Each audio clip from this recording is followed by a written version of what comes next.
Good afternoon. My name is Desiree Lauxbear, and I am the COO for the National Alliance for Direct Support Professionals. We welcome you to this DSP Week event, the John F. Kennedy Jr. Award presentation, brought to you by our platinum sponsor, Anthem. Anthem is working to transform healthcare with trusted and caring solutions. Their mission is to improve lives and communities while simplifying healthcare and expecting more. We thank Anthem for their sponsorship of today's event. To find out more information on Anthem, go to Anthem Inc. It is now my great pleasure to introduce to you the NADSP President and CEO, Joe Macbeth, to continue with today's award ceremony. Hi, and welcome to NADSP's virtual event, From Praise to Promise. My name is Joe Macbeth, and I am the President and Chief Executive Officer at the National Alliance for Direct Support Professionals. And I want to wish you a very happy Direct Support Professional Recognition Week. You know, we would much rather be with you all together in Milwaukee as planned to celebrate our 6th annual conference, but obviously we cannot do that. And it would be irresponsible for us to bring 400 direct support professionals from across the country to gather and in a couple rooms and then go back to work, because in a pandemic, that would just be a recipe for disaster. So we spent a lot of time with our colleagues at the University of Minnesota, their Research and Training Center, and the staff at NADSP to create a virtual event, From Praise to Promise. And we want this week to be dynamic, engaging, stimulating to direct support professionals and people who rely on them and people who employ them. So this week is all about recognition. You know, early on in the pandemic, we knew that DSPs were going to be asked to rise to the occasion, unlike ever before. And we also knew that they would, because, as history has shown us, during many natural disasters like fires and hurricanes and snowstorms and tornadoes, DSPs have always risen to the occasion. They show up. They're committed and dedicated to the people that they support, and they deserve praise and recognition, and much more than just a week, by the way, which we'll get into later. Direct support professionals one day in March were out supporting people at work, recreating, going to houses of worship and being part of the community. And that's what DSPs do. And then one day everything shut down and we're sequestered together in residential settings or people's homes. And there was a lot of unknown, and routines were abruptly changed. We had to explain what social distancing meant. We were using best practices and personal protective equipment, social distancing. People with disabilities weren't able to visit with their families and their friends like they used to. And DSPs had to pivot and become highly skilled in an area that is largely unknown. But they've always shown up. They've risen to the occasion. They've shown their professionalism in so many ways. And we want to dedicate this week to them. And we're happy that you're joining us. We couldn't have done this without our sponsors. We put a call out for sponsorship for this week so we could recognize DSPs and provide them with a gift certificate or two. And we're going to be able to give out $2,000 worth of gift certificates to DSPs. I mean, who couldn't use an extra $100, right? So that we have to thank our sponsors. They also have risen to the occasion. So this is going to be a jam-packed week with some great sessions with Karen Harvey, with Dave Hingsberger, with our friends from CQL. We are going to have an invaluable documentary watch party and have a panel of some DSPs and people with disabilities to review what they felt about the invaluable documentary. And I'm going to wrap it up at the end of the week with some next steps and what are the promises. What is the promise part of this week, and how can we move forward? Because in our opinion at NADSP, some of the promises are there should be no question about the essential nature of direct support workers. They are essential. They've always been essential. You need to promise them that if another wave of the pandemic comes around, and I hope it does not, that there will be no question about whether a DSP is essential. We also need to make sure that we can keep DSPs in the jobs that they excel in by creating meaningful career ladders. So when a DSP can demonstrate their skills, they're paid accordingly, and keep them in those important jobs, those essential jobs. And then lastly, we need to make sure that we get some promises that direct support professionals, after all of the praise that has been bestowed upon them, are able to earn a living wage, a wage that does not require them to work more than one job, a wage that they can support themselves and their families on, because that's respect. So this week is all about From Praise to Promise. We're going to try to extend Direct Support Professional Recognition Week beyond just this 1 week. And we're going to share a lot of resources and tools for DSPs, but we're also going to give out a couple of awards. The first award that we're going to be giving out is a very important award to us. It's named after the founder of the NADSP, John F. Kennedy Jr. Award for Direct Support Workforce Leadership and Advocacy. This year, I'm honored to be able to recognize a mentor to me and many of us, Ann Hardiman from the New York Alliance for Inclusion and Innovation. Ann will be inducted into this small group of winners by Dr. Amy Hewitt, our first JFK Jr. Award winner, and Regis Obajiski, a mentor to many of us. And by the way, he was the second JFK Jr. Award winner. So congratulations to Ann. To get us started, we have Tim Shriver, who is a well-known disability advocate and the chair of the Special Olympics, who also has a connection, a family connection, of course, to John F. Kennedy Jr. So thank you for spending some time with us this week. To our sponsors, thank you so much. Tim, take it away. Hello, my name's Tim Shriver. I'm the chair of the International Special Olympics Organization. I also chair the Joseph P. Kennedy Jr. Foundation. And in both capacities, I am honored, I dare say, deeply moved to join all of you in this extraordinarily difficult and painful time to celebrate what matters most in our country, to celebrate what matters most to our families, and to celebrate what matters most to the future. And I dare say that we come together in a time when the word essential, the essential worker, has been redefined, and where our whole country is in a deep examination of conscience about what the word essential actually means. What is essential to each of us? What's essential to the life of our communities? What's essential to our faith-based communities, to our schools, to our political institutions, to our businesses, to our families? You are, the direct service professionals are the essence of what matters to our families, to people with intellectual disabilities. And I really deeply believe to our country as well. You know, so many direct service professionals get shunted aside. They don't get paid. They don't get supported. They don't have career tracks. They don't have professional development. They don't have benefits.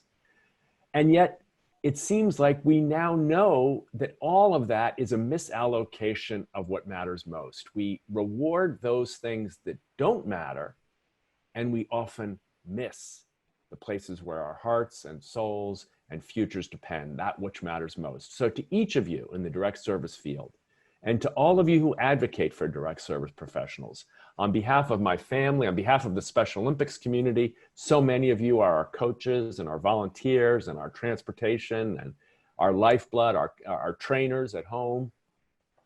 I say thank you. Your country thanks you. I know many, many families thank you. I know countless of people with intellectual differences thank you. But I think right now you ought to know that everybody is thanking you. And I hope rewarding you, not just with love and affection and appreciation, but also with the financial and professional supports you need. It's a lesson that in some ways came to my family years ago. The power and importance and central value of people with intellectual disabilities. My Aunt Rosemary had an intellectual disability. My mother, Eunice, cared deeply throughout her whole life for Rosemary, loved her sister, was so angry at the world that didn't recognize and value her. My uncles, John and Bobby and Teddy, spent a good part of their political lives recognizing that it was in serving those who had great vulnerabilities that we could find the greatest strength as a country.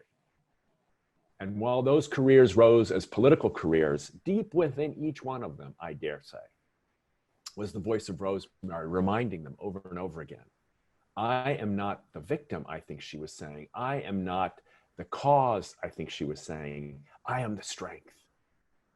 I am the power. When you see me, you see the best in yourself. And when we are together, there is nothing we can't do. Years after Rosemary's impact on my mom and her brothers and sisters as a child, me and all my cousins, and in particular my cousin John, became interested in the cause of people with intellectual differences. And it was John's vision. I remember him saying it to me during one of our meetings. He said, you know, I think the people that are being missed in all of this work are the most essential people. He even used that language back then. It's the direct service professionals, Timothy, he'd say to me, thinking that he knew more than me, which sometimes I dare say he did. And while we would debate issues, all kinds of issues over and over again, he took special delight in surpassing my insight on this issue. And indeed he did, way before others, certainly way before me. He saw the power and the urgency of caring for and thinking about the careers, the professional lives, the support training, the recognition for direct service professionals. So on this occasion, in the middle of a pandemic, in the middle of a global economic crisis, in the middle of the eye-opening reckoning we are having with all the isms, particularly racism, but the inequality that follows from all the isms, all the ways in which we move people to the margins, we fear them, we lock them up, we exclude them, we label them. In the midst of all the reckoning, I want to thank you, the direct service professionals. I want to congratulate Ann, who's winning the John F. Kennedy Jr. Award this year. And I want to thank the National Association, the NADSP. The work you're doing is essential. The timing is urgent. The mission is beyond noble. And I dare say, as I said in the beginning, you carry the hopes and dreams of a better America with you, not one to which we look back, but one to which we hope with urgency someday to achieve very soon, one where everybody's voice is valued and where every gift is welcomed at the table. Congratulations.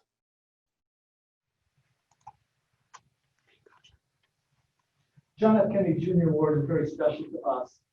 We honor one person or a small group of people who dedicated their careers to advancing workforce issues. This year, we're so honored to be recognizing Ann Hardiman, the New York Alliance for Inclusion and Innovation. To say a few words and to introduce Ann formally, I want to introduce Dr. Amy Dewitt and Regis Obuchiski.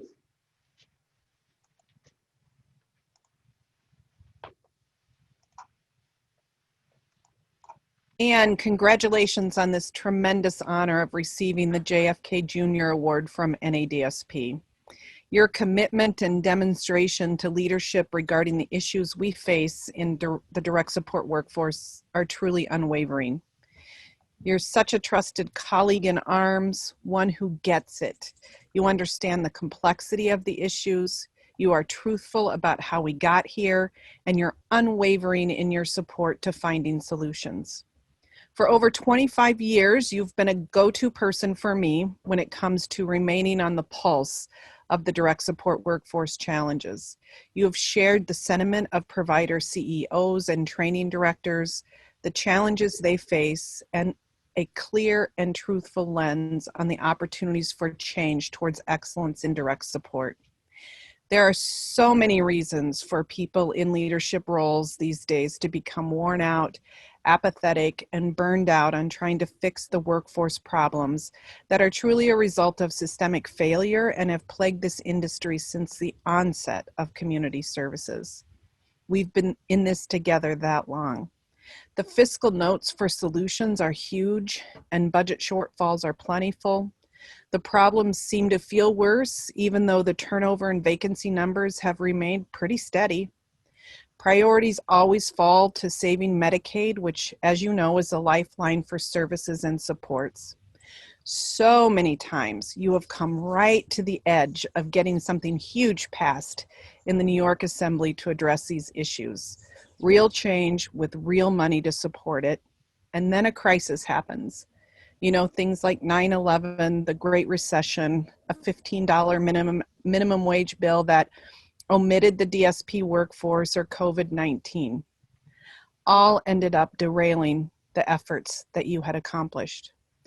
Ann Hardiman, despite these realities, you always remain steadfastly hopeful. You are a true iconoclast in this industry, a breaker of the image that the workforce problem is what it is. Instead, you are clear that this workforce is essential and highly skilled, yet disrespected in so many ways. Low wage, lack of access to affordable benefits, invisibility in our communities, and without a codified occupational title. You and I share the belief that this workforce is disrespected because it's made up of primarily women and disproportionately women of color and immigrants. This disrespect is wholly grounded in bias and racism.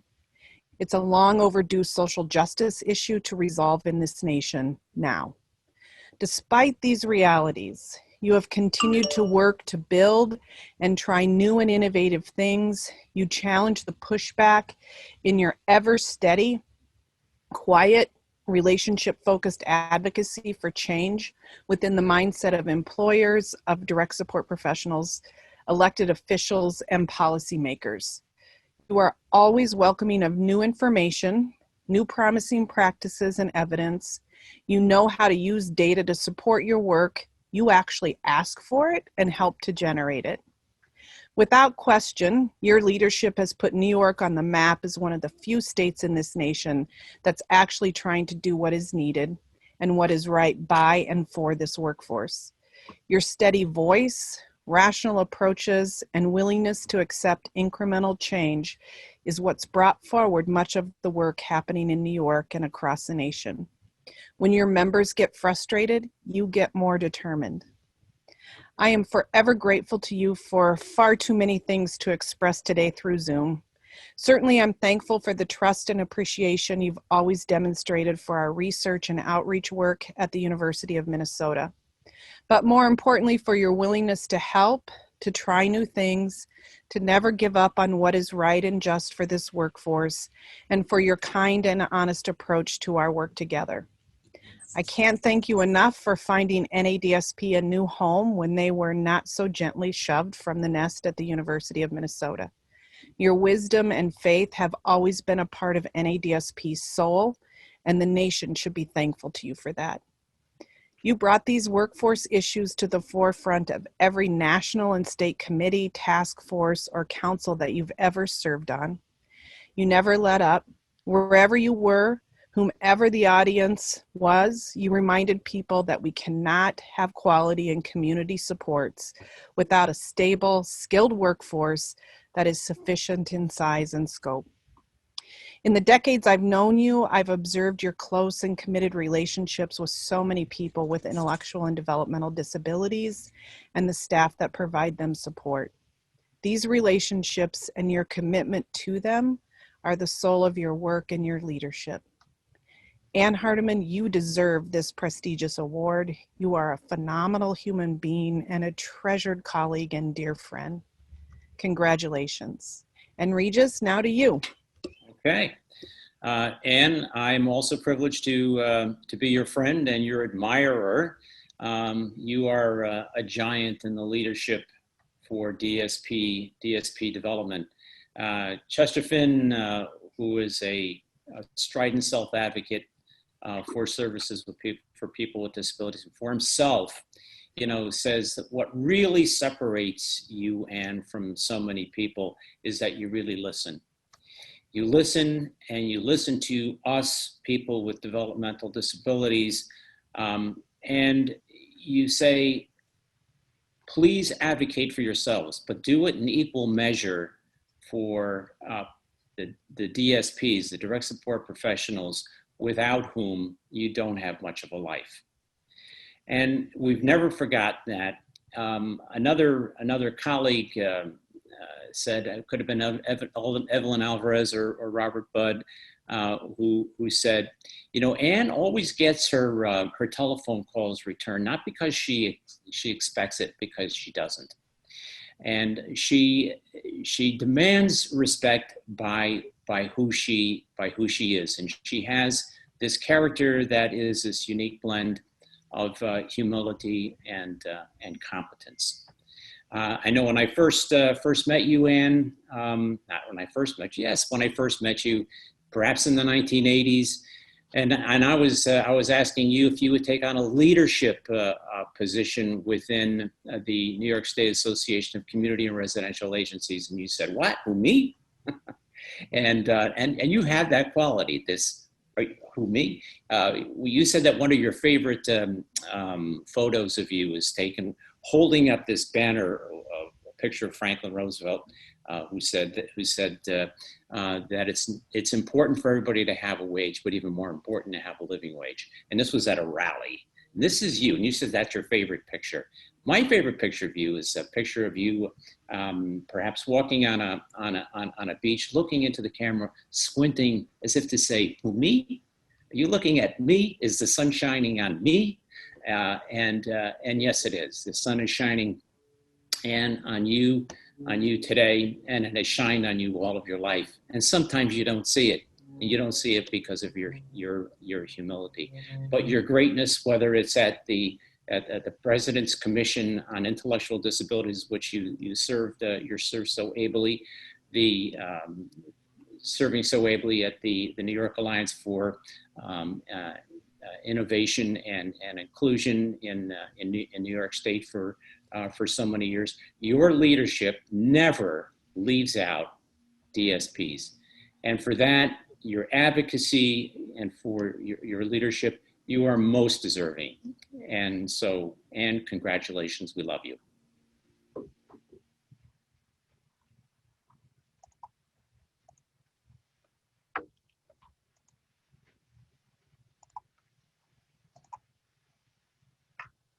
So now you know why Ann Hardiman is winning this award.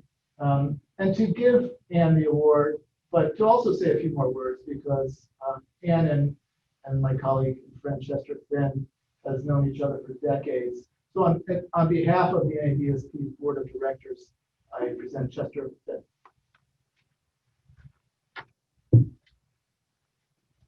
Good afternoon, and thank you for asking me to do something that I would naturally do anyway. When I was a young man, young boy, living in Alabama with my grandmother, I often watched the news with my grandmother. And one day, Dr. King came on TV and he was talking about freedom. And I asked my grandmother, I said, "Grandma, who's that man?" And she explained to me who Dr. King was in his mission. And I said, I want to be just like that. I want to fight for people's rights.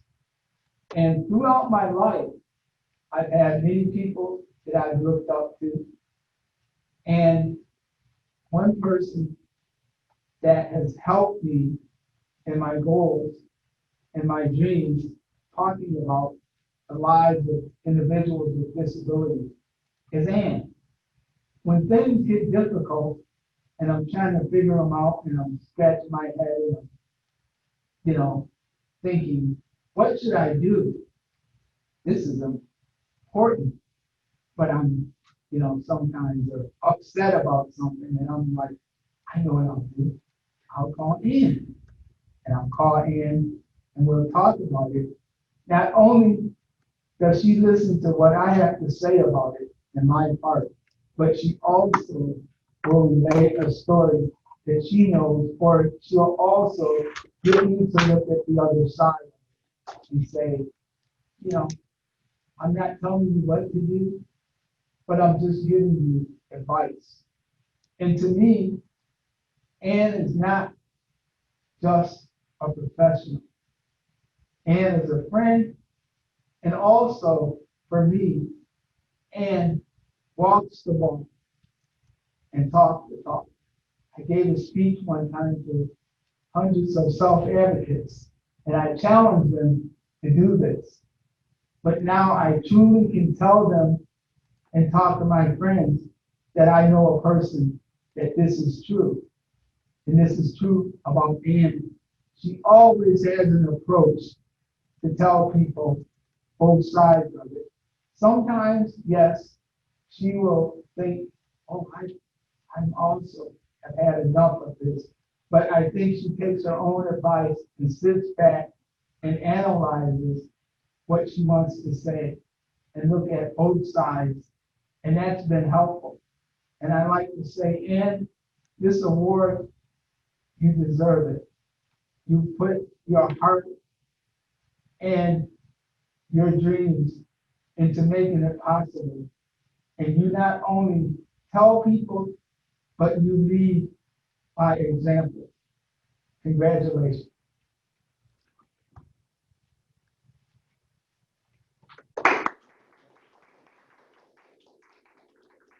Ann Hardiman, huh?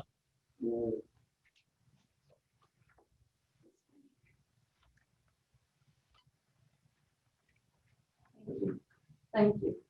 Thank you, Chelsea. Gosh, what an incredible honor. Of course, I'm tearful. That always happens. Not that I get an award like this often, ever.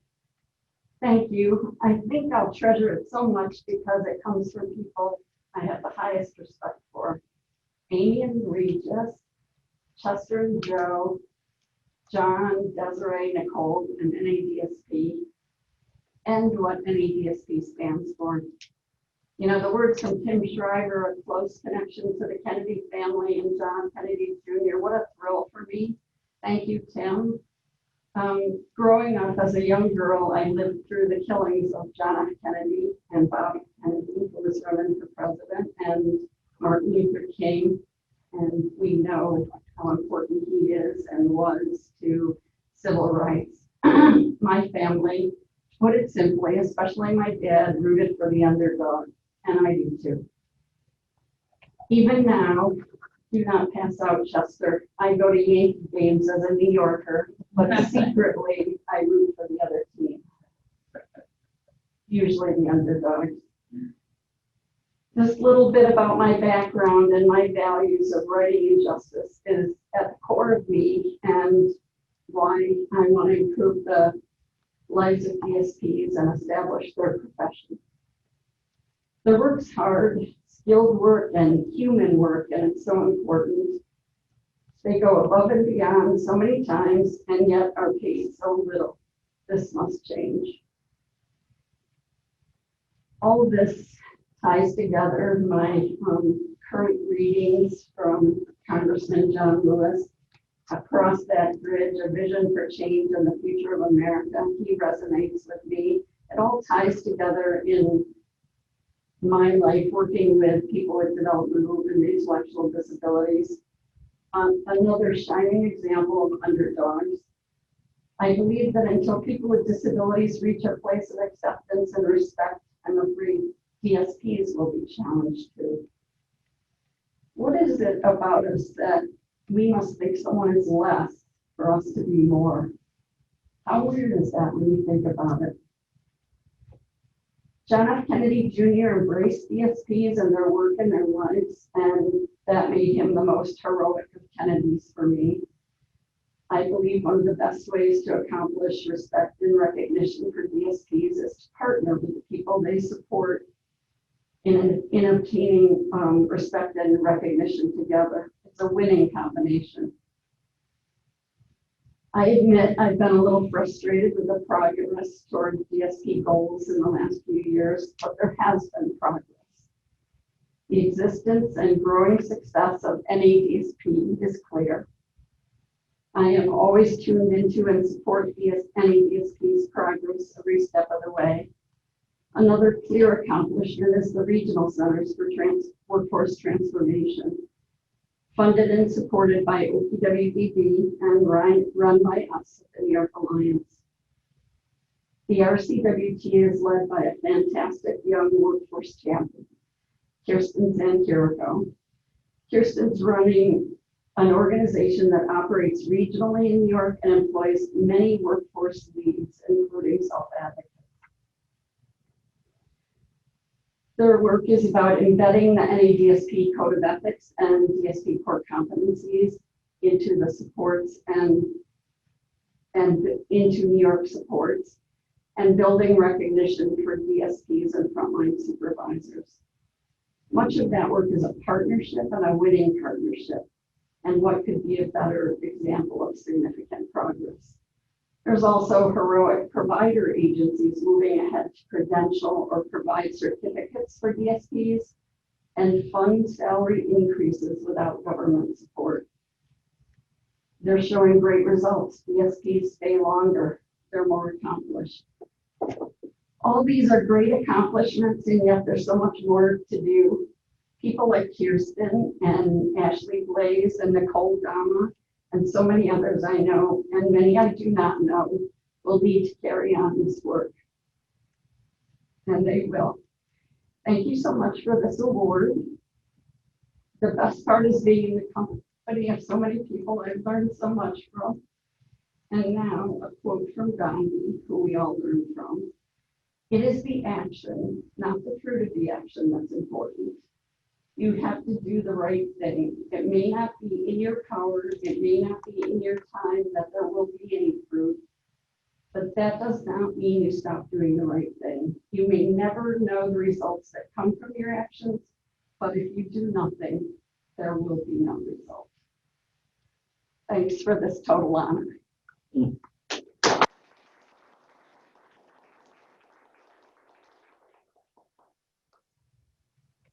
It was our honor, Ann. You know, we've got some time. I worked for Ann for 15 years at the New York Alliance for Inclusion and Innovation. And during that time, New York had 5 regional direct support professional conferences every year.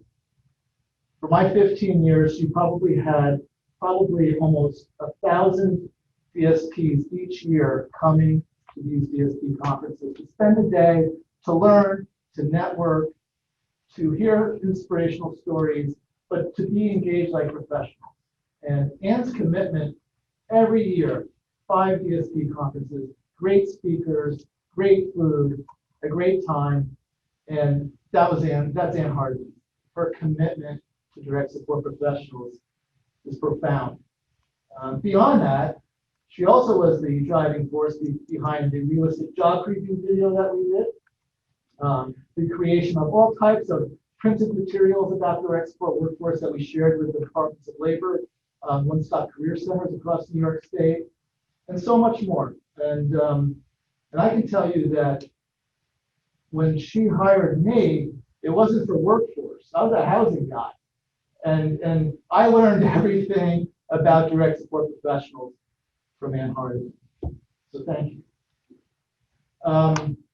Wrapping up, as I mentioned earlier on, we are really happy to provide $100 gift certificates to DSPs who are on this session right now. So hi, everybody. Today's sponsorship for these $100 gift certificates come from Rosie Kieran, another friend of Ann Hardiman's, by the way. And we're happy to give the first award to, this is like a real conference. You do these housekeeping things. Gisela Guzman from Becoming Independent in California.